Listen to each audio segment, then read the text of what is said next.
वाल्मीकि रामायण के अनुसार प्रभु श्री राम की वंशवली कहाँ से शुरू हुई? प्रभु श्री राम की वंशवली ब्रह्मा जी से शुरू हुई।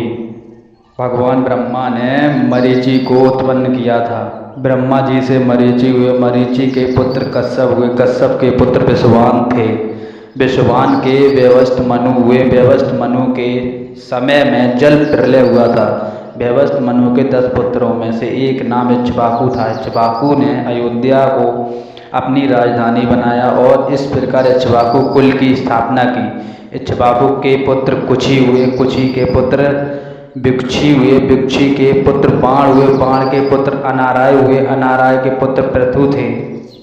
ऐसी जानकारी पाने के लिए मेरे चैनल को सब्सक्राइब कर लें। पृथु के पुत्र त्रिकांशु का जन्म हुआ। त्रिकांशु के पुत्र धुंधामऊ हुए। धुंधामऊ के पुत्र का नाम युवनाश था। युवनाश के पुत्र मानदाता हुए। मानदाता से सुसंधि का जन्म हुआ। सुसंधि के 2 पुत्र हुए, दुर्संधि एवं त्रिसेनजीत।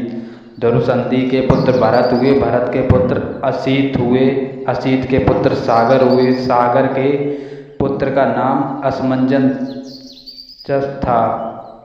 असमंजस के पुत्र अंशुमान हुए, अंशुमान के पुत्र दिलीप हुए,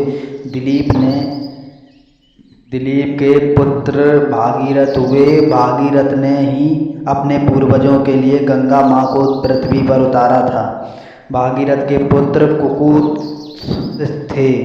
कुकुत के पुत्र रघु हुए। रघु के अत्यंत तेजस्वी और पराक्रमी नरेश होने के कारण उनके बाद इस वंश का नाम रघुवंश हो गया। तब से भगवान श्री राम के कुल को रघुकुल भी कहा जाता है।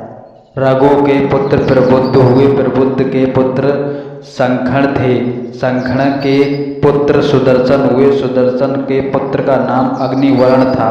अग्निवर्ण के पुत्र सिग्घार हुए। सिग्घार के पुत्र मरु हुए। मरु के पुत्र प्रसूसुक थे। प्रसूसुक के पुत्र अम्बरीश हुए। अम्बरीश के पुत्र का नाम नयूष था। नयूष के पुत्र यायति। यायति के पुत्र नाभाग हुए। नाभाग के पुत्र का नाम अज था।